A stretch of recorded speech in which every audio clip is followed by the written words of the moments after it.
At meron nga tayong problema ngayon mga kaibigan dahil nga binagyo tayo, walang kuryente. Ngayon ina-assemble natin itong ating portable gasoline two-stroke water pump na galing kay Boss John. Shoutout sa iyo, Boss John. So ayun nga mga kaibigan, iginakabit na natin itong hose na 1 inch ang size nito para mapakinabangan na natin at ang ating mga seedlings ay lantang-lanta na. Hoy!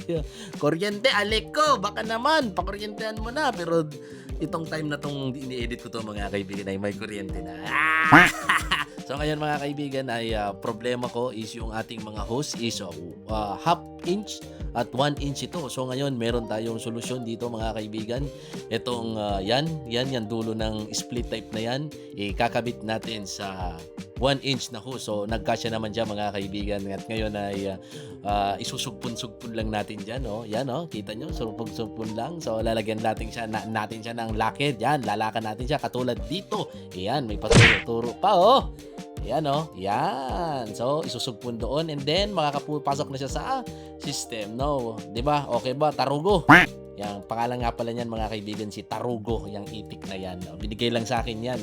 So, ayan, higpitan na natin tong ating mga lock na yan. Di ko alam kung anong pangalan yan. Bahala na kayo. Comment mo na lang kung anong pangalan nun.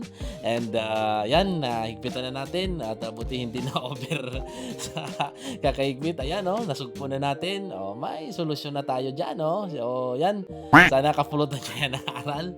Diskarte lang eh. Bagitang mga Pinoy eh. Yan. So, naisusugpo na natin yung half inch na hose at doon sa 1 inch na hose kasi nga yung two-stroke na yan is yung labasan is 1 inch. So okay na. So ngayon subukan natin mali yung pagkakamera. Ayan oh, yun.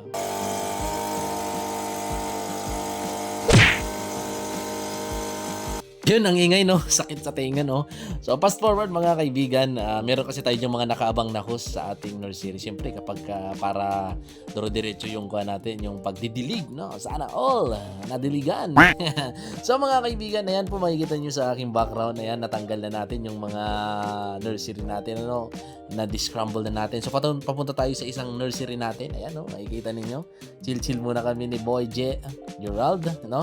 Dahil magdidilig kami, susubukan na namin ito. Medyo madilim yung paka-posisyon ko ng camera. Yan, lipat natin.